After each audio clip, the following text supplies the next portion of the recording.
120 minutos que ustedes tienen que llevar a cabo ese examen y pueden probarlo 2 veces. ¿Y cuál es la calificación que vamos a utilizar? La más alta, ¿ok? Cualquier duda, por favor, yo estoy pendiente siempre y me tienen que avisar si hay algún obstáculo.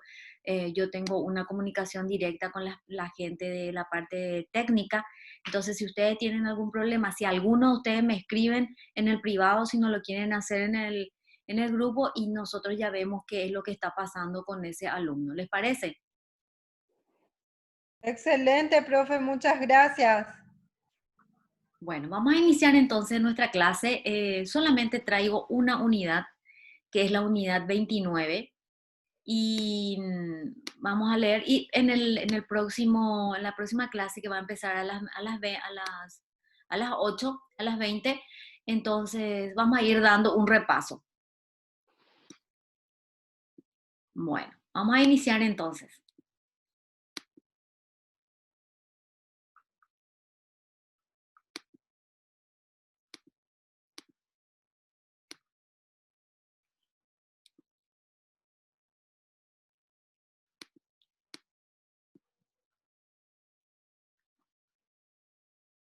Vamos a grabar. Buenas noches a todos. Vamos a iniciar entonces a la clase del día de la fecha, que es unidad 29. Entonces estuvimos dando las fuentes. Y seguimos entonces ahora con las fuentes no voluntarias, o sea, las que no están previstas o las que las partes no prevén, ¿verdad? Entonces son no voluntarias y entre esos conceptos se encuentra el enriquecimiento sin causa. Es súper sencilla y entonces solamente basta prestar una pequeña atención para darnos cuenta y marcar los artículos pertinentes para poder leer con mayor tranquilidad y razonar, pero en sí no trae aparejada ningún tipo de dificultad. Dice, el patrimonio de las personas, tanto naturales como jurídicas, se halla en constante y perpetuo movimiento. Ellos se ensanchan y restringen por el curso normal de situaciones diarias de la vida. Este movimiento tiene siempre una causa o antecedentes jurídicos. Cuando este antecedente falta y un patrimonio se empobrece a expensas de otro sin causa justificada, estamos en presencia de un enriquecimiento ilegítimo. Siempre pasa esto. Hay veces que, como dice acá, hay un flujo constante y movimiento de la parte económica. Hay veces que no tenemos nada, de repente no estamos trabajando, de repente ya conseguimos un trabajo, en 6 meses ya estamos consiguiendo créditos, ¿verdad? O de repente se contraen nupcias o recibe una herencia. Siempre hay un motivo en la cual uno, digamos, cambia su situación económica. Nosotros, por ejemplo, hay veces que tenemos juicios ejecutivos en la cual hacemos una investigación de los bienes de esta persona y no tiene nada. Se espera 6, 7 meses y ya tiene algo a su nombre o mínimo está trabajando y tiene un salario fijo de la cual se puede ser embargada, ¿verdad? Entonces, es un constante movimiento, un constante flujo en la cual se modifica la parte económica, jurídica de las personas. Y dice acá, si no existe esos conceptos, si no existe esta causa y consecuencia, entonces ahí estamos en presencia y justamente a consecuencia de nuestro aumento de patrimonio, existe otra familia, otra persona que tiene una disminución a causa de algún tipo de movimiento jurídico, entonces estamos delante de un enriquecimiento ilegítimo.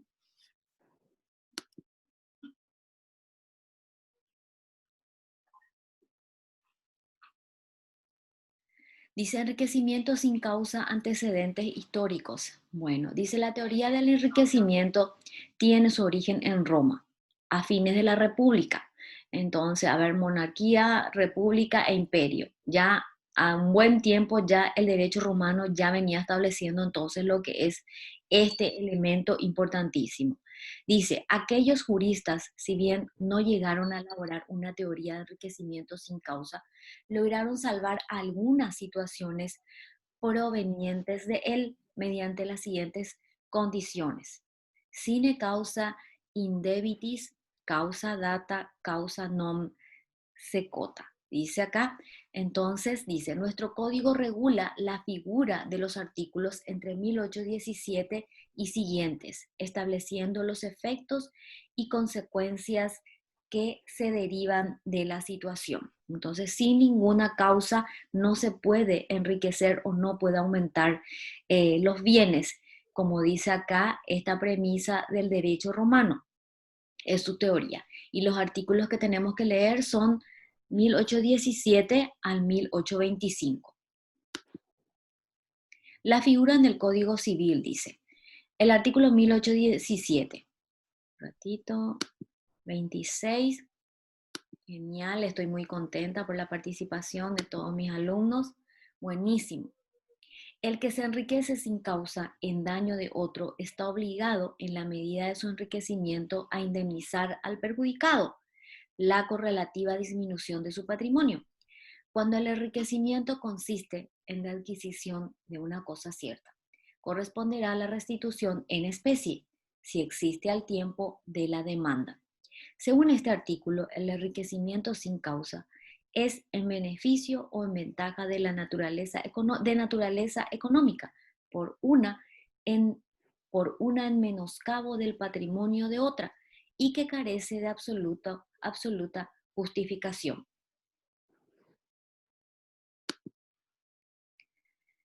Bueno, hay veces que ocurren pequeños actos, pequeños hechos en la cual pasa este elemento. Por ejemplo, hay papás que dan la asistencia alimenticia a los hijos. Es el caso más claro que ahora tengo en mente y que siempre yo cuestiono, ¿verdad? Eh, entonces, los papás dan la asistencia alimenticia, pero hay veces que inclusive le hace firmar recibo a la madre o a la abuela, porque hay muchos casos de familias desmembradas en la cual la madre ya no está en la casa, pero está la abuela cuidando a los hijos. Entonces va el papá y deja la asistencia a los chicos. Posteriormente se realiza una demanda de asistencia alimenticia a través de la madre, en la cual dice que jamás el papá le asistió económicamente, ¿verdad? Sin embargo, el papá le estuvo asistiendo económicamente. Entonces, ¿qué pasa con ese dinero? ¿Verdad? Porque al interponer la demanda, ¿verdad? Y si no tuvo recibos, pero hay veces inclusive tiene recibos, ¿verdad? Entonces me ocurrió un caso específico de esta manera en la cual el padre sí tenía recibo por suerte, ¿verdad? Entonces el juzgado de primera instancia de niñez no le aceptó a este papá esos recibos que le había dado en concepto de asistencia. Entonces esta situación, como ustedes saben, todo lo retroactivo también tiene que cobrar la madre, ¿verdad? Entonces a partir del inicio de la demanda. Entonces yo apelé esa situación, ¿verdad? Porque de lo contrario estaríamos en un enriquecimiento, ¿verdad? Ilegítimo. Entonces, Cámara me dio la razón. Al final gané en Cámara, por eso yo siempre les sugiero que no se está a primera instancia y hay veces que no nos salen las cosas. Entonces, para eso están los recursos en los cuales tenemos que acudir y muchas veces, y mi experiencia como profesional les puedo decir que no se queden desganados cuando pierden en primera instancia, ¿verdad? Porque hay inclusive elementos que la gente utiliza en primera instancia, ¿verdad? Que nos desfavorecen, ¿verdad? Pero apelación ya está, hay 3 jueces, entonces es otra la situación, es otro el criterio, entonces insistan en lo que ustedes quieren, persistan y ustedes van a ver los resultados. En este caso, me puso muy contenta, ¿verdad? Porque Cámara de Apelación sí supo apreciar que esa persona sí cobró ese dinero, por lo tanto, no podía solicitar como un retroactivo. Bueno, continuamos entonces. ¿Hasta qué punto nosotros no podemos quedar? Pero no podemos quedarnos con un dinero, no podemos decir, esa persona me dio, porque tampoco es una deuda natural. Tiene un concepto, el porqué de ese abono.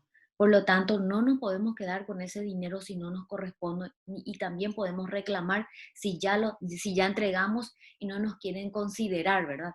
Entonces, ya ven, puede encuadrarse o enmarcarse en un enriquecimiento sin causa, ilegítima, ilegal. Bueno, enriquecimiento de un patrimonio, dice. Estos son los elementos y los requisitos. Enriquecimiento de un patrimonio, empobrecimiento del otro, relación entre uno y otro hecho, dice. falta de una causa o antecedente jurídico. Una causa, un motivo, no tiene una herencia, no tiene un trabajo, no tiene un negocio. Mismo uno no puede ni siquiera ingresar su dinero en el banco. Va a ingresar un dinero, vos tenés que justificar. Si cobraste por honorario, llevar las facturas, el acuerdo o lo que sea. En el banco mismo no te admite ese tipo de depósito.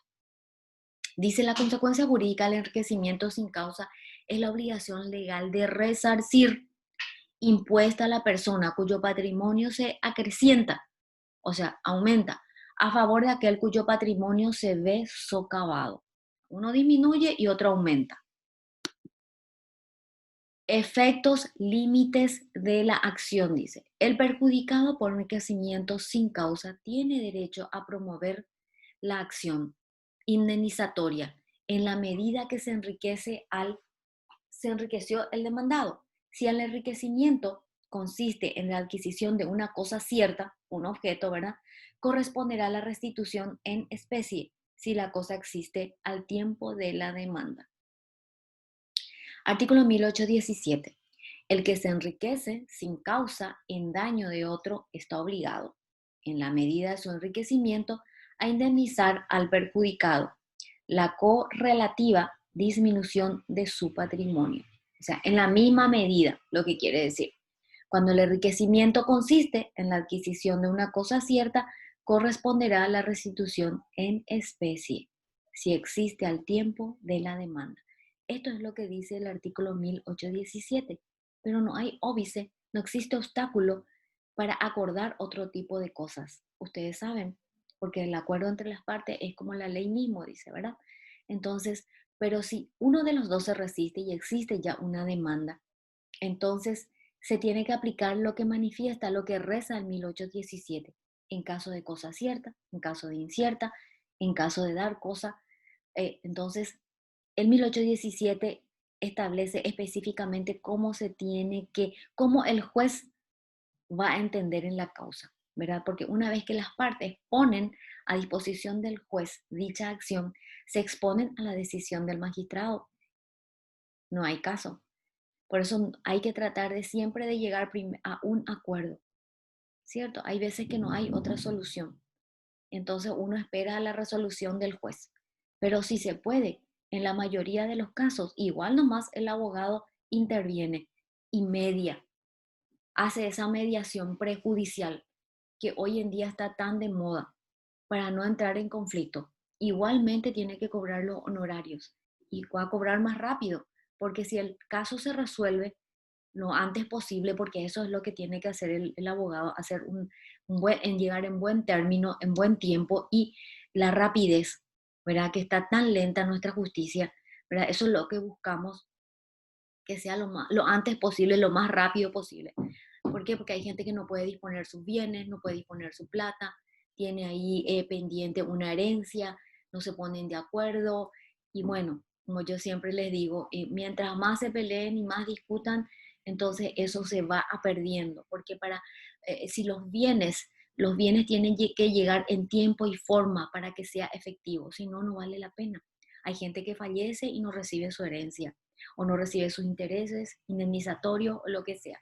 Entonces eso es una pena, ¿verdad? Porque al final las cosas materiales giran para el hombre, ¿verdad? Entonces, y que esa persona no haya podido usufructuar o recibir ese interés que estaba esperando, resulta verdad. Tendría que ser frustrante para los magistrados como así también para los abogados, ¿verdad? Bueno, improcedencia de la acción de enriquecimiento. Dice acá cuándo es improcedente de la acción de enriquecimiento. 1818. La acción de enriquecimiento no será viable si el perjudicado puede ejercer otra para resarcirse del daño sufrido. Si el perjudicado puede ejercer otra para resarcirse del daño sufrido. Se considera que falta causa cuando ésta dejó de existir después de producido el enriquecimiento. Bueno, esta persona si tiene alguna cierta acción para recuperar ese dinero, ¿verdad? Entonces tiene que hacerlo, si no, no va a ser viable. ¿Por qué? Porque dejó de utilizar una maniobra, un X elemento o cierta acción para poder recuperar eso. Eso es lo que nos está diciendo, que la acción de enriquecimiento no va a ser factible o se le va a rechazar en todo caso si llega a interponer la acción. Si teniendo un elemento para recuperar su dinero no lo utilizó, se considera que falta causa cuando ésta dejó de existir, dice, dejó de existir después de producido el enriquecimiento o después de haber producido el enriquecimiento. Puede ser que esa no fue la causa, esa no fue el motivo, ¿verdad? Por lo tanto, eso fue después, luego, un tiempo posterior. Bueno, la gestión de negocios ajenos. Dice, la gestión no connota un concierto de voluntades en cuya virtud una persona actúa en nombre y representación de otro. Ella contempla la hipótesis en que alguien se inmiscuya en negocios ajenos, no mediando mandato expreso ni tácito. La gestión de negocios, aunque funda en el mismo principio del enriquecimiento sin causa, constituye en los códigos modernos una fuente autónoma de obligación. Bueno, esta gestión de negocio usamos mucho nosotros los abogados. Muchas personas confían en sus abogados. Los grandes empresarios se manejan a nivel de mandatos, con gente que le realiza todo tipo de gestión. Y bueno, están a merced de ellos, ¿verdad? Hay muchos abogados que son testaferros de gente que están inclusive privados de su libertad, de gente que están privados con temas de drogas, con temas de tráfico de drogas, ese tipo de cosas, se manejan muchísimo dinero, ¿verdad? Entonces están súper expuestos a este tipo de situación en la cual a veces, ¿verdad? Es muy peligroso, ¿verdad? Pues nosotros solemos escuchar, hace poco estuve escuchando que se le asesinó a una magistrada, ¿verdad? Y hubo mucha conmoción, ¿verdad? Pero si ustedes se dan cuenta, constantemente nosotros escuchamos que se le asesinan a los abogados. Abogado en San Lorenzo, hace poco que yo recuerde en San Lorenzo, después escuché en Luque, creo, no fue en Luque, no sé si fue en Areguá o Itagua, una cosa así, después allá Ciudad del Este, Salto del Guairán, y qué decir por todos lados, ¿verdad? Constantemente, porque justamente son los abogados los que constantemente están manejando eh, todo el caudal económico de mucha gente que tal vez no lo pueda hacer abiertamente. Y desde la época de Stoner, eso nosotros sabemos perfectamente, gente que maneja dinero de otras personas, que gestiona dinero de otras personas, ¿verdad? Y que se exponen a este tipo de cosas, de denuncia, que aparentemente parece que es su dinero o parece que es potentado, sin embargo, tal vez no lo sea, ¿verdad? Tal vez sea dinero de otros, ¿verdad?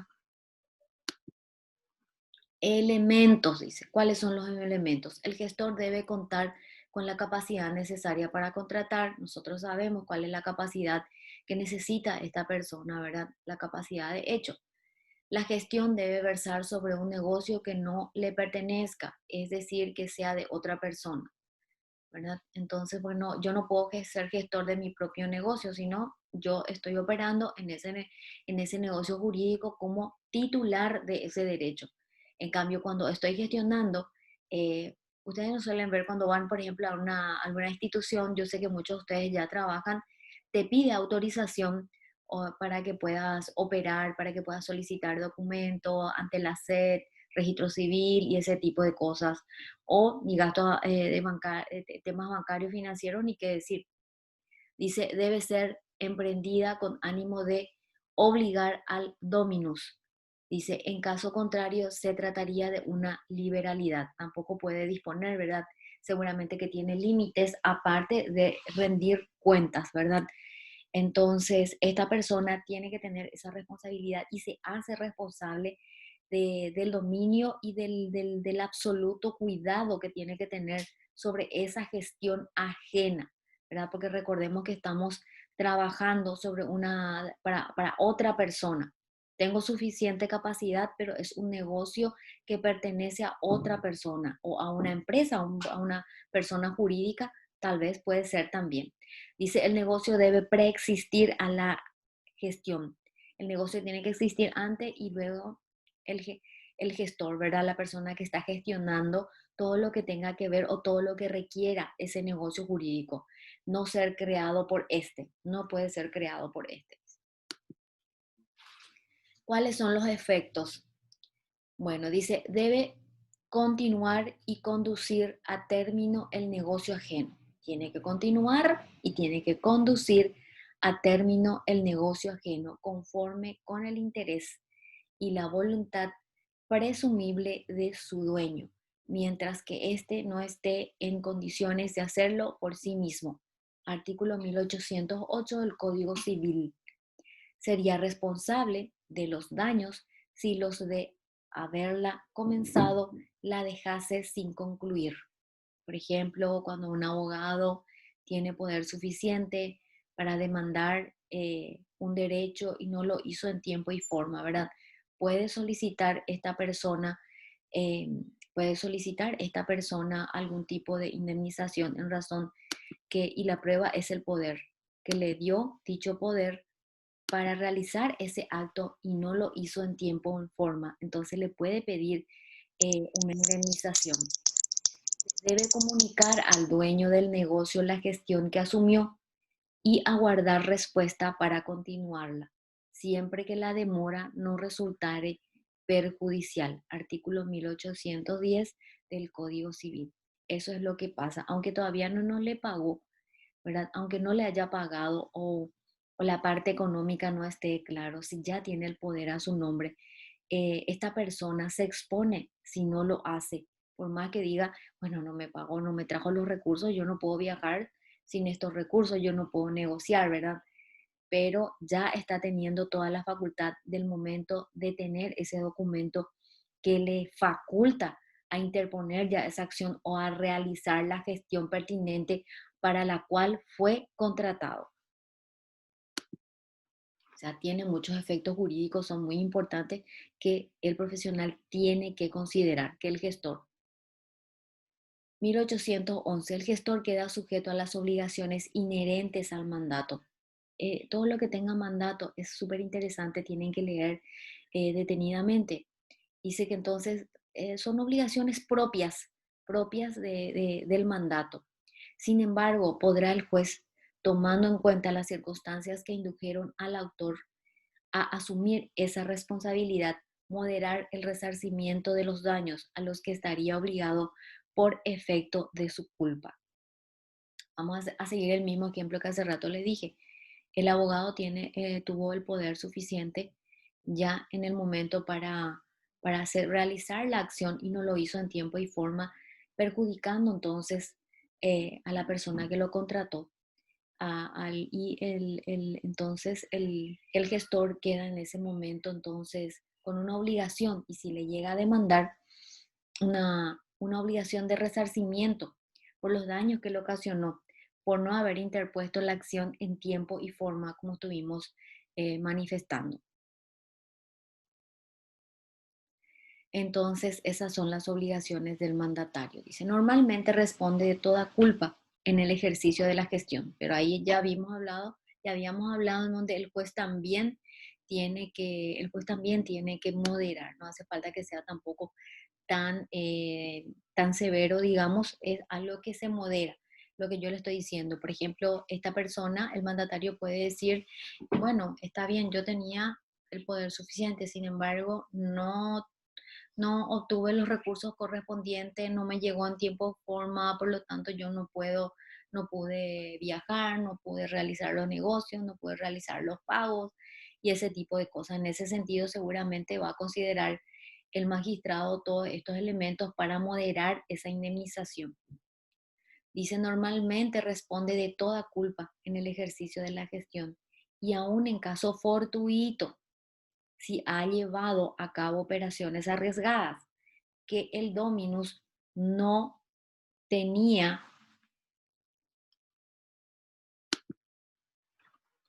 costumbre de hacer o si hubiese actuado en interés propio que en el de aquel o si carecía de aptitudes para la actividad. Pone muchas opciones. Dice acá que el dominus no tenía costumbre de hacer o si hubiese actuado en interés propio que en el de aquel. Más bien pensó el mandatario en él y no pensó en su contratante, ¿verdad? No pensó que él no suele hacer, no es su costumbre, o no pensó en los intereses de aquel, sino más bien en su comodidad. Entonces, todos esos elementos considera al momento de juzgar el magistrado, o si carecía de aptitud para la actividad, puede ser que haya tomado, como dice ahí, ciertas facultades y no teniendo esa aptitud, lo llevó a cabo, entonces, y el negocio salió en forma negligente. Entonces, por su impericia tiene que responder. O si por intervención impidió, perdón, que alguien más apto se ocupara del negocio.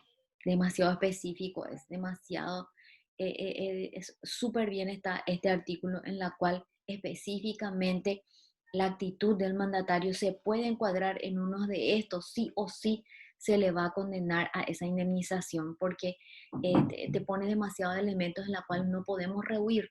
Son demasiado puntuales que pueden ocurrir. Si ocurre uno de estos, o varios de estos, entonces sí o sí tenemos que cubrir esa indemnización a esta persona la cual fue perjudicada por la inacción o acción de nuestros actos como mandatarios. Dice, cuando el gestor contrata con terceros, responde directamente ante ellos, salvo ratificación del dominus. Se entiende, ¿verdad? Si es que nosotros contratamos a otras personas, nosotros somos los responsables. Por ejemplo, hay muchos juicios por ejemplo, de producción de documento o estafa, en la cual los mandatarios son objetos de denuncia. Generalmente no van mucho a juicio oral, sí le dan una salida procesal en la audiencia preliminar, pero sí la mayoría son procesados por hechos de personas jurídicas o personas físicas, inclusive que son sus mandatarios, que son sus gestores, quienes realizan todas las gestiones y los trabajos de esta persona, porque como decimos siempre las grandes, un Bierzi, su colillo o lo que sea, bueno, su colillo ya falleció, ¿verdad? Eh, no realiza por sí solo sus negocios, no realiza sus compras internacionales o nacionales o dentro o fuera del país, ¿verdad? No puede estar en todas porque tiene un cúmulo de capital impresionante en la cual tiene que delegar indefectiblemente todos esos negocios. Bueno, seguimos con el 1808, dice el que sin estar obligado a ello asume a sabiendas la gestión de negocio ajeno, debe continuarla y conducirla a término, conforme con el interés y la voluntad presumible de su dueño, mientras éste no esté en condiciones de hacerlo por sí mismo. Entonces, tiene un contrato, puede ser que tenga un tiempo X y tiene que asumir todo ese tiempo, tiene que hacer todo lo que pueda, ¿verdad? Como yo siempre digo, nada es por automático. Salvo que alguien se presente, esta persona puede ser una persona adulta mayor y de repente tenga un hijo en el exterior o tenga su esposa en el exterior, una cosa así, entonces esa persona es la que va a venir y vamos a suponer que esta persona fallece. Esta tercera persona es la que va a venir a pedir rendición de cuenta y la indemnización correspondiente por su mala gestión al mandatario. ¿Qué dice en 1809? Dice el gestor debe tener capacidad de contratar. Nosotros ya vimos ese elemento. El gestor debe comunicar al dueño del negocio la gestión que asumió, aguardando respuesta para continuarla si la demora no resultare perjudicial. Ustedes saben inclusive una simple acción del contador. El contador maneja, acá, aquí en Paraguay es así, el contador es el administrador prácticamente. No es que cuenta con la contabilidad y también administración. Pocas son las empresas. La contadora es rica y poderosa en el sentido de que la contadora hace inclusive hasta recursos humanos. Entonces, con un PIN de la SED maneja todo lo que tenga que ver la SED, que es todo también vía web, así como los tribunales. Con un PIN maneja todo lo que tenga que ver con los empleados en IPS. Imagínense, imagínense que no presenta las declaraciones juradas en tiempo y forma. Es un mandato. y es de mucha responsabilidad porque no presentar en tiempo y forma, ustedes saben que trae aparejada multas, así en IPS y en todas las otras instituciones. Entonces hay muchísima responsabilidad que la gente no connota, la gente no valora, ¿verdad? Y tampoco no, muchas veces no se dimensiona, ¿verdad? Pero al estudiar estos artículos y al ver estos artículos, ustedes imagínense, puede ser objeto de indemnización una persona que realice una mala gestión como mandatario, al tener un poder, al manejar el PIN de esa empresa, como ya les dije en diferentes instituciones, que hoy en día ya no es a nivel papel, ¿verdad? Ni siquiera vos ves papel, porque anteriormente podíamos mostrar el papel, presentar, si me puede firmar, entonces la gente tenía que leer para firmar. Hoy en día todo se realiza por el sistema y vía web. Entonces se presta más a incurrir en algún tipo de omisión o acciones indebidas que pueden ser involuntarias, ¿por qué no? Pero tiene muchísima responsabilidad, como ustedes podrán notar en este capítulo. 1811. A ver, sí. Bueno, el gestor dice queda sujeto a las obligaciones inherentes del mandatario, ya vimos. Sin embargo, podrá el juez tomar. Ya vimos, a ver, esta proyección.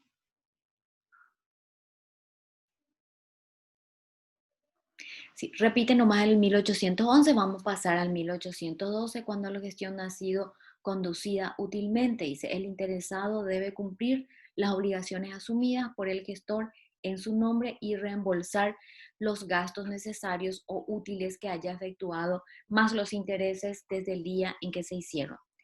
1813. Las disposiciones del artículo precedente no se aplican cuando la gestión se cumplió contra prohibición lícita del interesado, en cuyo caso las relaciones entre gestor y dueño se regirán por las normas que regulan el enriquecimiento sin causa. Dice, las disposiciones, leemos de vuelta, del artículo precedente no se aplican cuando la gestión se cumplió contra prohibición lícita del interesado. Hay una prohibición lícita del propio interesado, en cuyo caso las relaciones entre gestor y dueño se regirán por las normas que regulan el enriquecimiento ilícito. Efectos. Dice, la ratificación del interesado produce los efectos del mandato conferido al tiempo de la iniciación de la gestión, aunque el gestor hubiere creído ocuparse de un negocio propio. Bueno, dice, el juez puede, por razones de equidad y atento a las circunstancias especiales del caso, fijar una pequeña suma, no tan grande, retribución al gestor, a cargo del interesado. Los gastos de entierro proporcionados a las condiciones del fallecido y acorde con los usos locales podrán ser cobrados de las personas que hubiesen tenido obligación de prestar alimentos al difunto, si éste no dejare bienes suficientes. Entonces, hasta eso prevé el 1816. Los gastos de esta persona si fallece, ¿verdad? Tienen que ser cubiertos entonces por las personas quienes tenían una obligación de prestar alimentos, dice. Ahí terminamos. Esta es la última. Pero empezamos a leer 1817 y leímos mucho del 1817. Sin embargo, vamos a leer en la próxima, a partir de las 8 vamos a leer hasta 1825, que es sumamente interesante. Vamos a ir leyendo de a poco. ¿Les parece? Para completar todo lo que tenga que ver con ese, con ese artículo sin problema. ¿Está bien? Es un, bueno, ahí está.